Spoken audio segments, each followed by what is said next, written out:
Thanks to Mr. Fakhir for your speech.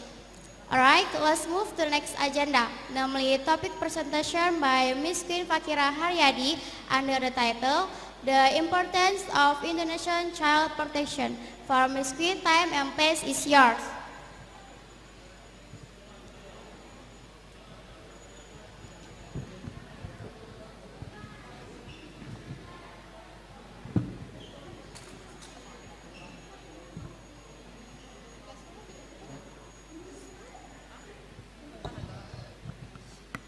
Assalamualaikum warahmatullahi wabarakatuh. Hello everyone, I see some new faces here, so let me introduce myself.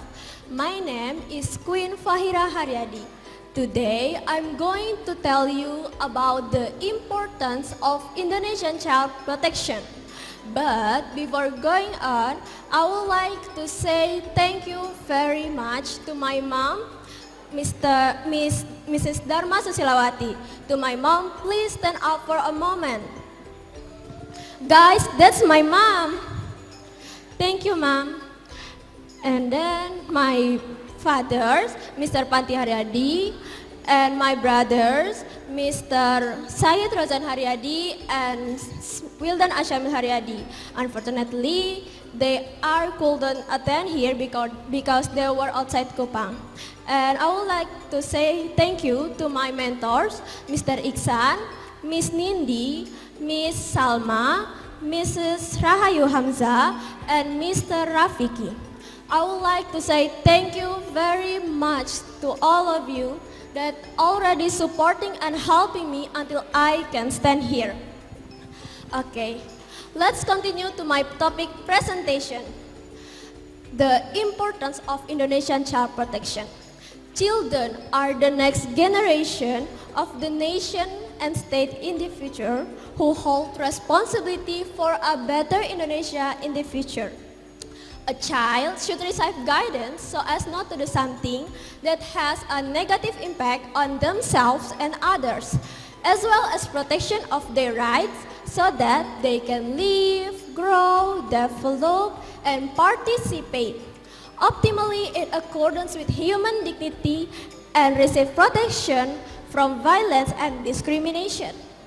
Children are increasingly being threatened by adults, peers, and other evils. Some of them are trafficked, raped, tortured, and treated unfairly. So, let's think about it.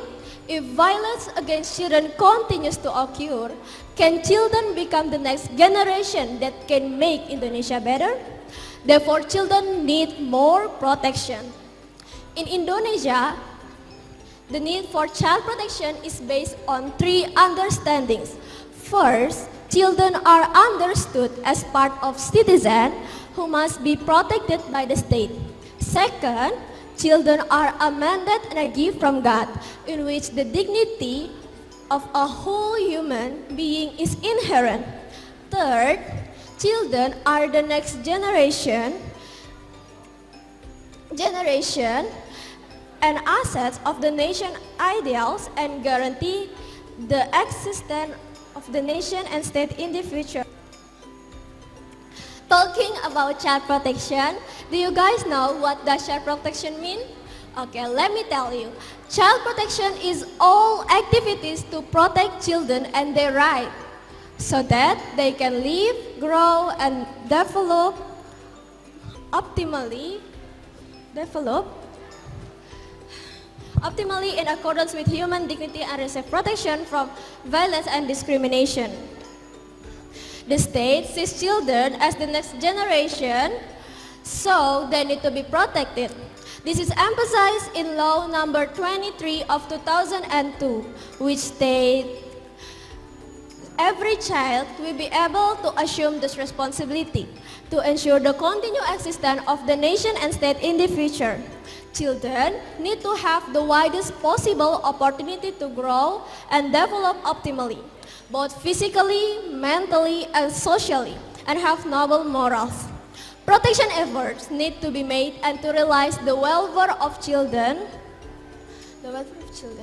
by providing guarantees for the fulfillment of their rights and treatment without discrimination. The amount of violence against children is one of the most cases that can damage the mentally of children who should be able to grow and develop properly. According to the data I found, there were 3,574 cases of child abuse in 2023. The most common were cases of sexual violence with 1,915 cases of sexual violence. And there were also physical violence with 985 cases and psychological violence 674 cases. What a horrifying number that is. Based on the place of occurrence, the most cases were occurred in family environment with 35%, and following by the incident that occurred in school environment 30%, social environment 23%, and not mentioned 12%. One of the most cases of child abuse is bullying. The culture of bullying in the name of seniority continue to occur among students. Bullying is a form of child abuse perpetrated by peers against someone in order to gain certain benefit and satisfaction. An example of bullying cases is a case that occurred in January in South Tangerang. It's known that the victim from these cases is 11th grade student, and the perpetrators is several alumni from victim's high school. This case started when the perpetrator's parents asked something to the victim, but the perpetrators didn't accept the victim's answer to her parents' question. And then they are met in a field in South Tangerang. The perpetrators became angry with the victim until she punched the victim on her left chest and pushed the victim until she fell into a rubbish bin, causing injuries in her body. From this incident, we can judge if bullying is redundant, monotonous, and destructive power-based behavior of students. Because children are the next generation who are vulnerable to various acts of violence and abuse by adults or peers, it's important for all of us to protect children so that they get the rights to protection. Efforts are needed to prevent violence and protect children's rights. Among others, first, educate children early on about their rights, boundaries that shouldn't be crossed, and how to protect themselves. Second, it's important for parents, teachers, and surrounding community to build a good relationship with children so that they feel comfortable when something happens that should be reported. Third, adults should pay attention about children's behavior, what they watch, and not ignore signs of violence. And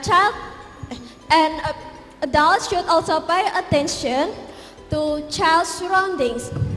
Fourth, it's important for all of us to educate children. If strangers invite them, they must have the courage to say no and tell their parents.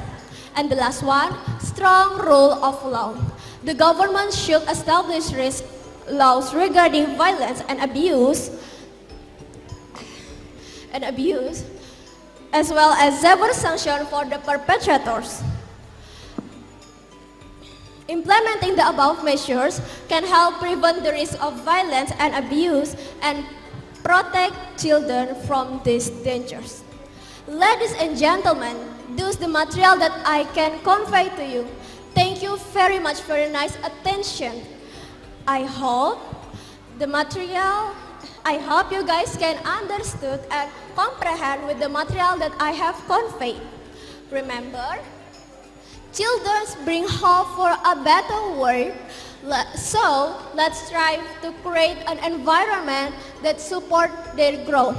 In bahasa, we say, anak-anak membawa harapan untuk dunia yang lebih baik. Mari kita berusaha untuk menciptakan lingkungan yang mendukung pertumbuhan mereka. That's all from me. Thank you for your nice attention. Wassalamualaikum warahmatullahi wabarakatuh.